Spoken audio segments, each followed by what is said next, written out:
Your smile. It's such an important part of who you are. That's why you should take your smile to Midtown Dentistry. Midtown Dentistry is home of Houston's dental experts. The doctors at Midtown Dentistry are all dedicated to ensuring that every patient at Midtown receives the best treatment for the best possible outcome. Founder and lead specialist Dr. Jonathan Penchas is the dentist other Houston dentists turn to when they want to learn the latest procedures. Just had a crown made?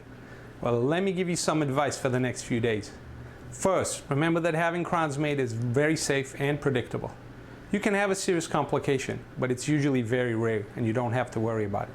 Next, remember to avoid or be careful eating until the numbing effects go away.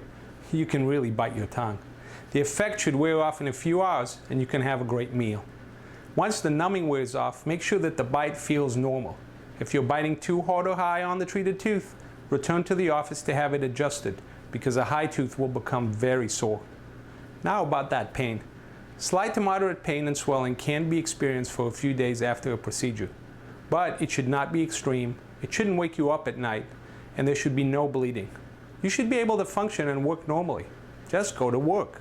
If you think that's not the case, call the office immediately. Remember to take any medication prescribed and brush all of your teeth regularly. But be gentle around the area we treated. Don't floss the tooth or the teeth treated because flossing can loosen the temporary crown and you'll have to come back. If the temporary crown does come off, try to place it back yourself and call the office so that they can re-cement it back on the tooth. If you're out of town, fun for you, find a local pharmacy and get some temporary dental glue. Your crown should arrive in a few weeks and the office will call you to schedule your next visit. And remember, wherever you go, your smile's going with you. Eliminating the hassle, increasing the expectation. There's so much to smile about at Midtown Dentistry.